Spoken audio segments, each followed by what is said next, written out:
I stood in the rain, watching the movers carry elegant furniture into my sister Emma's new mansion. A wedding gift from our parents. A $2.8 million house in the most prestigious neighborhood in Boston. Meanwhile, I lived in a small apartment above the bookstore where I worked, barely making ends meet. Isn't it perfect for them? My mother gushed, not noticing how soaked I'd gotten standing outside. Emma and James will be so happy here. And there's plenty of room for grandchildren. I forced a smile, thinking of the congratulations card I'd scraped together money to buy. It's beautiful, Mom. Emma emerged from the house, immaculate in designer clothes, her new engagement ring catching what little sunlight filtered through the clouds. Madison, you finally made it. What do you think of our little starter home? Starter home. As if a nearly $3 million mansion was just a stepping stone. It's lovely, I managed. The perfect wedding present. Oh, don't be jealous, Maddie. Emma laughed, using the nickname I'd always hated. I'm sure you'll find someone special too. Maybe one of those nice boys at the bookstore. Our mother jumped in. You know the Henderson's son is still single. He's an accountant now. Very stable career. I bit my tongue. At 32, I had a master's degree in literature and was working on my first novel. But to them, I was just the family disappointment. The daughter who chose books over business, dreams over security. I should go, I said quietly. My shift starts soon. On a Saturday? Mom frowned. But we're having a family dinner to celebrate Emma's house. Some of us have to work weekends, Mom. Emma rolled her eyes.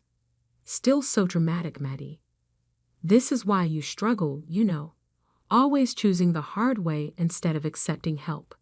Help, like the full ride to business school I'd turned down. Like the position at Dad's firm I'd refused. Like the arranged dates with suitable men I'd avoided. What they never understood was that their help always came with strings. Golden handcuffs designed to shape me into their version of success. The bookstore is short-staffed, I said, already turning to leave. And I need the hours. Well, Mom sighed, at least take some leftovers home. I hate thinking of you eating alone in that tiny apartment. I didn't tell her that my tiny apartment was my sanctuary, a space filled with books, art, and peace. A place where I could write without judgment, dream without limits. The next morning, I stopped at Pete's corner store for my usual coffee. Pete, a grandfather figure who'd been running the shop for 40 years, greeted me with unusual excitement. Madison, did you check your ticket? I blinked, confused. Then I remembered the lottery ticket I'd bought 2 days ago. A silly impulse purchase with my last $5 when the jackpot had hit record numbers. Not yet. I pulled the crumpled ticket from my wallet. What were the winning numbers? Pete's eyes sparkled. Check the news, sweetheart. I pulled out my phone, finding the lottery website. The numbers appeared on screen. 7, 13, 24, 31, 42, 53. My hands started shaking. I looked at my ticket, then back at the screen. Pete, my voice was barely a whisper. I think I won. He grinned. I know you did, honey. I watched them draw your numbers live last night. All 6 matching numbers. You just won $97 million. The world seemed to tilt sideways. I grabbed the counter for support. Sit down before you fall down. Pete guided me to a chair. Deep breaths. This is big news, but you need to be smart now. Don't tell anyone yet. Get a lawyer first. And for heaven's sake, sign that ticket. With trembling fingers, I signed the back of the ticket. Pete locked it in his safe, made me drink some water, and called his daughter, a respected financial attorney. "Caroline will meet you in an hour," he said. "She'll help you do this right." I nodded, still dazed. "Pete, my family." He squeezed my shoulder. "We'll find out soon enough. But right now, this is your moment. Don't let anyone take it from you." As I waited for Caroline, my phone buzzed. A text from Emma. "Family brunch tomorrow to discuss wedding plans. Wear something nice for once, and try not to be late like always." I stared at the message, thinking of her mansion, her perfect life, our parents' endless praise. For 20 years, I'd been the family afterthought, the daughter they'd written off as impractical, unsuccessful, lost. Now I had 97 million reasons to prove them wrong. I texted back, "Sorry, can't make it. I have something more important to do." For once, I wasn't lying. 3 weeks later, I sat in my new lawyer's office, signing the final papers to claim my winnings. Caroline, Pete's daughter, had been invaluable, helping me set up trusts, investment accounts, and ironclad privacy protections.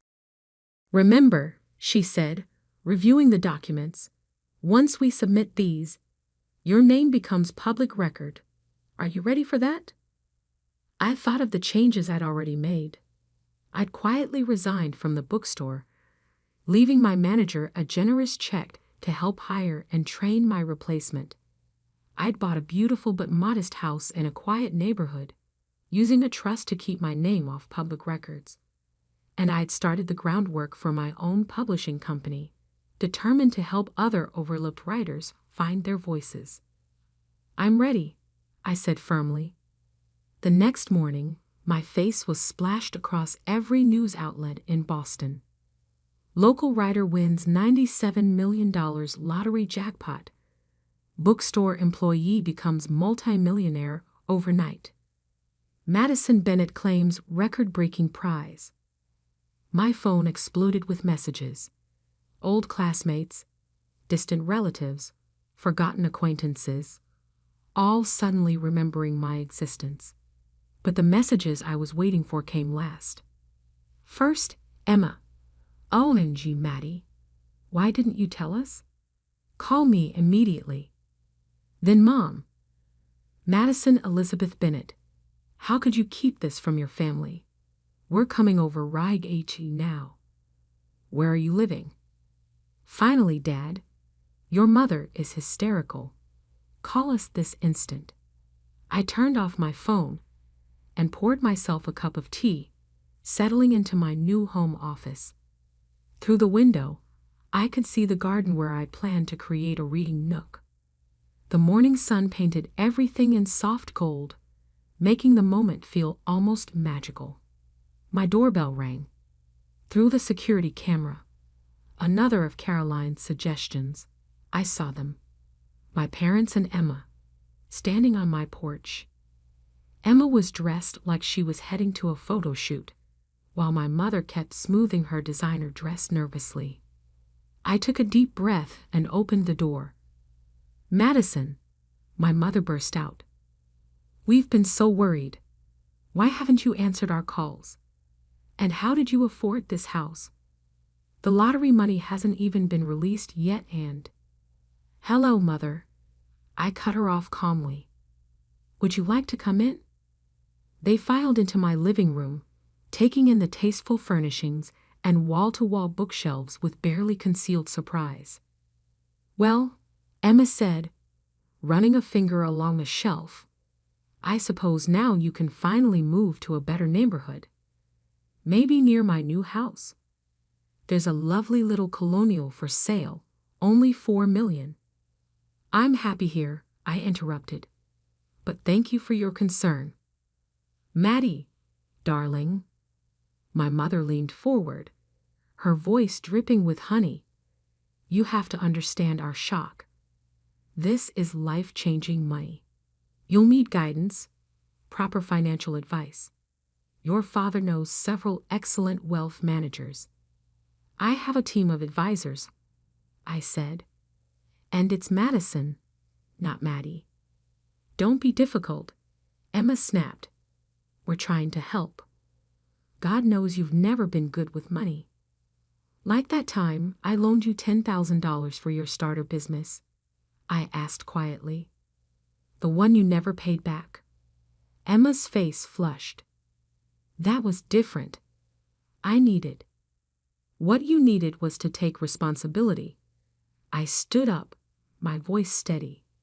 Something none of you have ever expected from her. Now see here. My father finally spoke, his face reddening.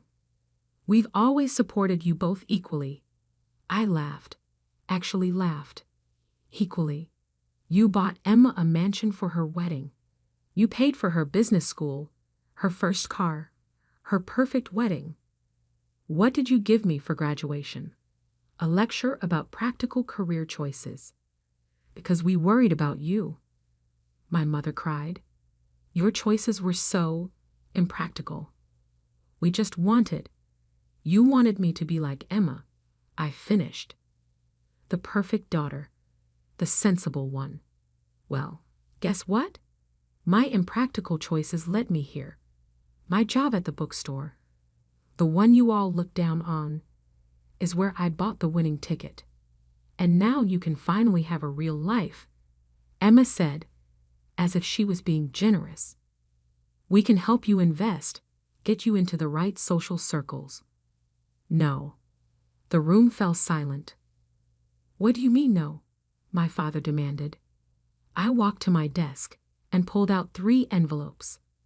Emma, this is a cashier's check for $10,000, repaying the loan you've conveniently forgotten about. I handed her the first envelope. Mom, Dad, this is a check for $15,000, the total of every gift, every payment, every contribution you've ever made to my life. I've kept careful records. They stared at the envelopes, speechless. The third envelope, I continued, contains documents showing I've already established my own publishing company, created a charitable foundation for literacy programs, and set up my investments with one of the top firms in the country. I didn't need your guidance then, and I certainly don't need it now. But we're family, my mother whispered. Yes, we are. And family should love unconditionally. Support dreams, not squash them. Celebrate differences, not try to erase them. I walked to the door and opened it. Now, if you'll excuse me, I have a meeting with my foundation board about funding new libraries in underserved communities. You're making a mistake, my father said stiffly. You need us. I smiled, feeling lighter than I had in years. No, Dad, you need me. And that's the real reason you're here, isn't it? Emma stood up, her face a mask of fury. You think you're better than us now? Because of some lucky numbers? No, Emma, I always was. You just never saw it. As they left, my mother turned back, tears in her eyes. Madison, please. We made a terrible mistake. We see that now. Can't we start over? I looked at her, really looked at her, and saw for the first time how small she seemed. How all of them seemed, trapped in their narrow view of success and worth. Maybe someday, I said softly, but not today. I closed the door on their protests, walking back to my office. On my desk sat the manuscript of my novel, a story about a girl finding her voice in a world that tried to silence her. It was time to write the next chapter. 6 months later, the launch party for Bennett Publishing House was everything I dreamed of. We transformed an old warehouse into a magical space filled with books, art, and possibility. Local authors whose works we'd signed mingled with literary agents and journalists, while kids from our literacy program proudly showed off their own stories in a special display area. Pete stood beside me, beaming like a proud father. Look at what you've built, Madison, and not a penny wasted on showing off. He was right.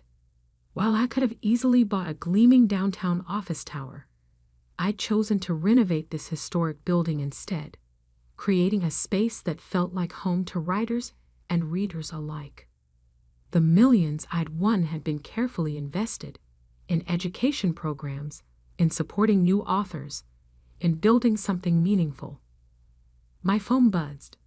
A text from Emma. Saw your company in the business journal. Must be nice having everything handed to you. Betito, James lost his job. We could use some family support right now. I deleted the message without responding. Over the past months, they tried everything. Guilt, manipulation, fake kindness, and finally, outright demands. Emma's starter mansion was apparently too small now. Mom and Dad's country club membership needed renewal. James's failed investments needed covering. I'd ignored them all. Miss Bennett? A young girl tugged at my sleeve. She was one of our literacy program students, clutching a notebook. Will you read my story? Of course, Sophie. I led her to a quiet corner, sitting down at her level. What's it about? A girl who finds a magic pen, she said shyly. Everything she writes comes true, but she has to figure out what's really important to write about. I smiled, thinking how wisdom sometimes comes from the most unexpected places. Madison. I looked up. My mother stood there, looking uncomfortable in the casual atmosphere. She'd lost some of her polished perfection. The past months had been hard on them, I knew. Dad's firm had lost several major clients. Emma's perfect marriage was showing cracks, and their social circle had begun to shrink as their resources dwindled. Mom, this is a private event. I know. I had to talk to you. She glanced at Sophie. Alone? I turned to Sophie. Why don't you show your story to Miss Sarah? She's our children's book editor. After Sophie scampered off, I faced my mother. Well, your father's company is failing, she said bluntly. Emma's house is being foreclosed. Everything's falling apart, and you're here playing with children's stories. I stood up, anger flaring. Playing? Look around, Mom. Really look. See those kids? They're learning to love reading, to believe in their own voices. See those authors? They're getting chances they never had before. I'm not playing. I'm building something real. But your family has never respected my choices. I cut in. Even now, you're not here because you care about what I've built. You're here because you need money. She flinched. We're still your family. Are you? I walked her over to our wall of success stories. Photos of children reading, authors signing their first contracts, community programs making real change. Family celebrates each other's victories. Family supports each other's dreams. When was the last time you asked about my novel? My goals? My happiness? I don't know. Exactly. I turned to face her. The lottery didn't change who I am, Mom. It just gave me the freedom to stop seeking approval I was never going to get. Tears filled her eyes. We were wrong. I see that now. But can't you forgive us? Forgiveness isn't the issue, I said gently. I forgave you months ago. That's why I'm not angry anymore. But forgiveness doesn't mean letting people keep hurting you. What do you want from us? Nothing. That's the point. I don't need anything from you anymore. And until you can want a relationship with me that isn't about money or status or your idea of success, we don't have anything to discuss. A commotion near the entrance caught my attention. Emma had arrived with Dad and James in tow. Really? I sighed. You all came to ambush me at my company's launch. We're desperate. Emma cried, mascara running down her cheeks. James lost everything in that investment scheme. The bank is taking our house, and Daddy's company is dying. Please, Maddie, you have to help us. The room had gone quiet. Our guests tried to pretend they weren't watching the drama unfold. I looked at my family. Really looked at them. Dad, gray and deflated without his usual power. Emma, designer clothes now slightly worn, desperate for a bailout. Mom, torn between pride and need. No, I said firmly. No. Dad's voice cracked. I'll make you all a different offer instead. I pulled out my phone, pulling up some photos. This is Carter Financial Services. They're looking for experienced advisors with community connections. Dad, they've agreed to interview you for a senior position. No guarantees, but a fair shot. I swiped to the next photo. Emma, the local arts center needs a fundraising coordinator. With your social skills and event planning experience, you'd be perfect. James, my friend's construction company is hiring project managers. Real work, fair pay. You want us to work for other people. Emma looked horrified. I want you to earn your own way. Like I did. Build something real. Find out who you are without the fancy titles and borrowed money. And if we refuse, Dad asked stiffly, then you'll figure something else out. But you won't get a dime from me to maintain the lifestyle that made us all so unhappy. Mom stepped forward, surprising me. The Arts Center, they really think Emma would be good at fundraising? Yes, because she is good at it. When she's actually trying, not just playing the perfect daughter. Emma wiped her eyes, smearing expensive mascara. I don't know how to be anything else. Yes, you do. I took her hand, the first time we touched in months. You're smart, capable, and determined. Use those qualities for something meaningful instead of just appearances. Dad cleared his throat. The position at Carter Financial. When's the interview? Tomorrow at 10. Don't wear your Rolex. Show them your experience, not your ego. One by one, they nodded. Not happy, not grateful, but perhaps thoughtful. As they left, Mom turned back. Your company, it's really amazing, Madison. I'm sorry we never saw. I know, I said softly. Maybe someday you'll see me too. After they were gone, Pete appeared at my side. You okay, kiddo? I looked around at my publishing house, at the dreams being born, the stories being told, the lives being changed. You know what, Pete? I really am. Sophie came running back, waving her notebook. Ms. Bennett, Ms. Sarah loved my story.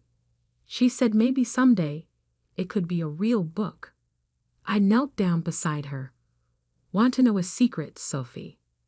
Every real book starts with someone brave enough to tell their story. Like you. Like all of us.